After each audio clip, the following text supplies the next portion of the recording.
the streets up. Yeah, yeah. Okay, wake the streets up. Okay, come on. Okay, wake the streets up. Yeah, yeah. Come on, wake the streets up. Yeah, yeah. Okay. Good evening, Boss FM family, and to those who are listening at home, happy Monday. It's time to wind down and tune into your daily Boss FM evening news with Jalisa and Jesse, because we are your new PM anchors, so welcome. We're going to start off tonight's show with a quick overview of Breona Taylor's audio files that recently surfaced to the public. Now, CNN reports that the audio files do not include statements or recommendations from prosecutors about which charges they think that should be brought against the officers who took part in the raid. Mr. Cameron said the jurors that told the two officers that shot Miss Taylor, who are Sergeant Madeline and Detective Cosgrove, who are both white, just justified their action.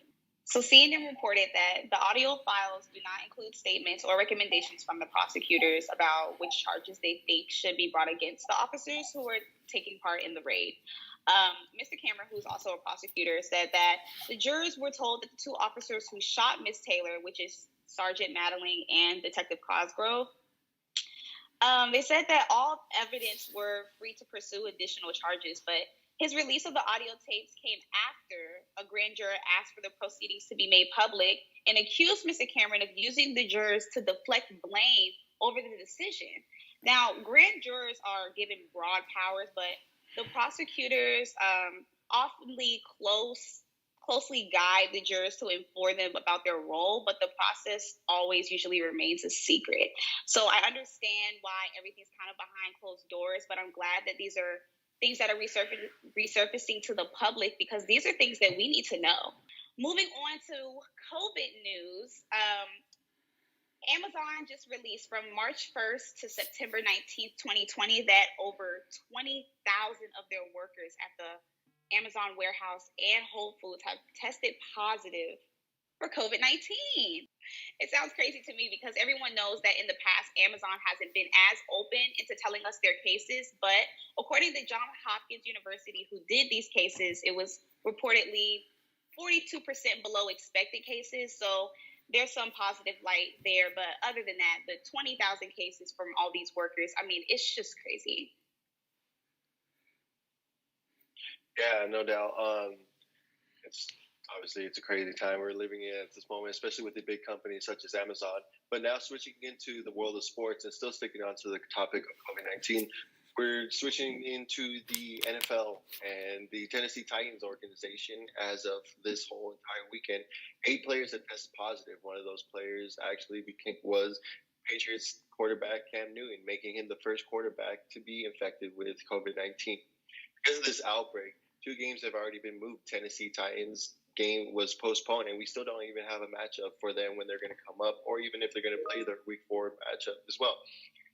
Looking into the Kansas City Chiefs as they were to face the New England Patriots, they moved from Sunday to now today, and that game will be played today at 7:05 Eastern Time. So 2 great matchups, and it's COVID not only affects the entire community, but it's also affecting the world of sports as we know it today. And moving into Major League Baseball, as playoffs begin to start tomorrow, Hall of Fame pitcher of the St. Louis Cardinals, Bob Gibson, the flamethrower right-hander pitcher, passed away at the age of 84. Gibson was a 9-time All-Star, 2-time World Series champion with 2-time NL Cy Young pitching award. Great pitcher, by the way. Hall of Fame, and he's just a legend right there in the city of St. Louis. Winner of the 1968 Most Valuable Player, and the whole city of St. Louis, they're mourning, but, rest in peace to the legend of Bob Gibson. Rest in peace. To wrap up today's show, we're going to do a new segment called Man Crush Monday. Now, Man Crush Monday is a little different from what you might think. We like to celebrate Black men who are exuding Black excellence within our community. And today it goes to Marching Man. He is a part of the hashtag on Twitter, Blacktober, and this is where artists make your favorite memes or characters black. And today he did Phineas and Ferb, Perry the Platypus, and Dr. Doofenshmirtz. He made all of them black, and it looks pretty cool. So we're gonna put the little picture in there or whatever. But it was really cool to see, and I can't wait to highlight who we're gonna have for next Monday. That's great, Jalisa. All right, everybody, that is your Monday evening news. Make sure to tune in tomorrow evening at 8:30 p.m. for more news and updates. And don't forget to tune into our morning show tomorrow at 10:30 a.m. for more entertainment and news with Boss FM. This is Jesse Gonzalez, along with... And this is Jalisa. Make sure to catch all our shows on our social media platforms if you would like to rewatch. Everybody, have a great day. Wake the streets up. Yeah. Okay.